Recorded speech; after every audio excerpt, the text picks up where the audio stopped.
우리 주변에서 일어난 사건, 사고의 뒷이야기 자세히 풀어보는 사건 팀장 시간입니다. 성룡희 팀장, 오늘은 어떤 사건인가요? 네, 이 대형 선박은 장기간 운항 중에 이 안전사고의 위험이 있고 업무 공간도 제한적이다 보니 이 근무자들의 위계 질서가 엄격한 편입니다. 예. 실제로 한 회운회사의 취업 규칙에는 이 직무상 상사의 명령에 순응해 부여된 직무를 성실히 수행해야 한다. 이런 규정도 있는데요. 이런 위계 질서를 악용해 운항 중인 선박에서 이 상급자인 2등 항해사 남성이 하급자인 3등 항해사 여성을 추행하는 일이 있었습니다. 그런데 재판에 넘겨진 이 남성, 호감 관계에서 있을 수 있는 자연스러운 신체 접촉이라고 주장했는데요. 예. 오늘은 폐쇄적이고 수직적인 해운회사의 선박 내에서 발생한 이 추행 사건과 이에 대한 법원의 판단을 이야기해보려고 합니다. 예, 이 해운업계에 대해서 좀 생소한 분들이 많으실 것 같은데 사건 당시에 어떤 상황이었나요? 네, 2017년 2월이었습니다. 30대 남성 A씨는 한 해운회사에서 일하며 2등 항해사로 15만 톤급 벌크선에 타고 있었는데요. 그런데 이때 막 실습 항해를 마친 여성 B씨가 이 3등 항해사로 같은 배에 타게 됐습니다. 이 두 사람은 소속된 부서는 달랐지만 당직 근무로 교대하면서 이 조타실 같은 장소에서 함께 있는 경우가 종종 있었고요. 네. 또 A씨가 1등 항해사를 대신해 이 선박 생활이나 업무에 대해 포괄적인 지도를 하고 있어 업무적으로 마주치는 일이 잦았습니다. 그렇게 1년여를 한 배에서 근무했는데 2018년 10월쯤부터 A씨의 본격적인 추행이 시작됐습니다.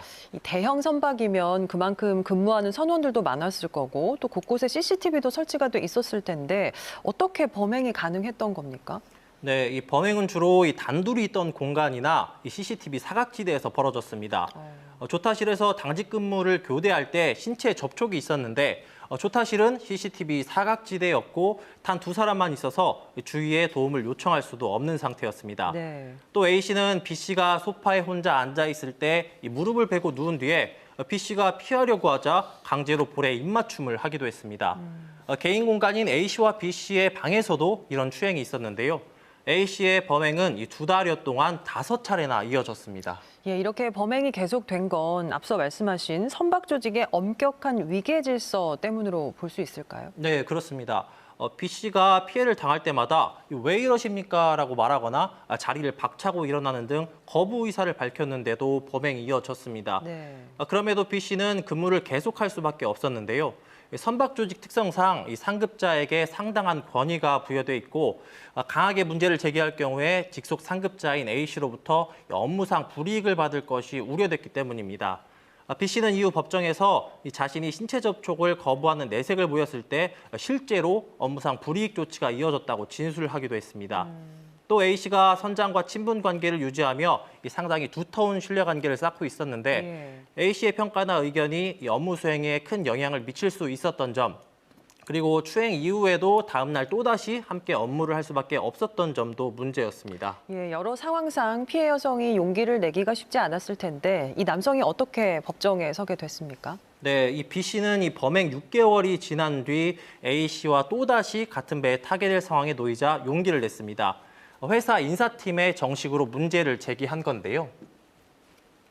인사팀이 경찰에 신고를 했고 결국 A씨는 이 업무상 위력에 의한 강제 추행과 강제 추행 혐의로 기소가 됐습니다. 네. 그런데 법정에 서게 된 A씨 이해하기 힘든 주장을 내놨는데요. B씨와 다른 부서에 소속돼 있어 자신은 업무상 위력을 행사할 지위에 있지 않았고 신체적 접촉은 B씨와 호감이 있는 관계로 발전하는 과정에서 자연스러운 것이었다고 주장했습니다. 예, 이런 주장에 대해서 1심은 어떻게 판단을 했습니까? 네, 1심 법원은 이 다른 부서에 있었다고 하더라도 이 전자해도 시스템 같은 업무 관련 교육을 하는 등 A씨가 보호 감독자의 지위에 있었다고 봤습니다. 또 3등 항해사의 업무에 이 상급자, 보좌 및 지시사항 이행 이런 사항이 포함이 돼 있었는데 네. 이런 점 때문에 A 피해자가 적극적으로 저항하지 못한다는 점을 악용해 추행한 것이 인정된다고 판단했습니다. 또 A씨와 B씨가 나눈 SNS 대화 내용 등을 보면 특별히 호감 있는 사이가 아니었던 것으로 보인다며 공소 사실을 유죄로 인정해 징역 2년에 집행유예 3년을 선고했습니다. A씨가 항소했나요? 네, 1심에서 이 한 주장을 항소 이유로 들었고요. 형도 너무 무거워 부당하다고 주장을 했습니다. 그러나 항소심 재판부 역시 A씨의 범행을 유죄로 인정했습니다. 재판부는 범행 일부는 추행 정도가 가볍지 않고 또 직속 하급자인 피해자를 추행한 점으로 봤을 때 죄질도 나쁘다고 판시했습니다.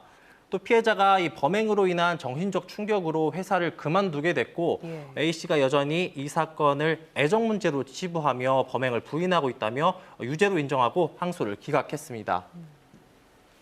다만 이 B씨가 이 처벌을 바란다기보다 함께 근무한 것을 피하고자 이 피해 사실을 알린 점, 또 A씨가 이 사건으로 퇴사 조치가 된 점, 그리고 전에 형사처벌이 없었던 점을 참작했습니다.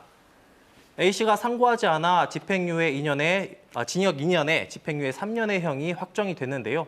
폐쇄적이고 상명하복의 특수성이 있는 해운 선박회사 조직 내에서 발생할 수 있는 이런 유사범죄에 대한 대책 마련이 필요해 보입니다. 여기서 마무리하겠습니다. 성룡희 기자 수고했습니다.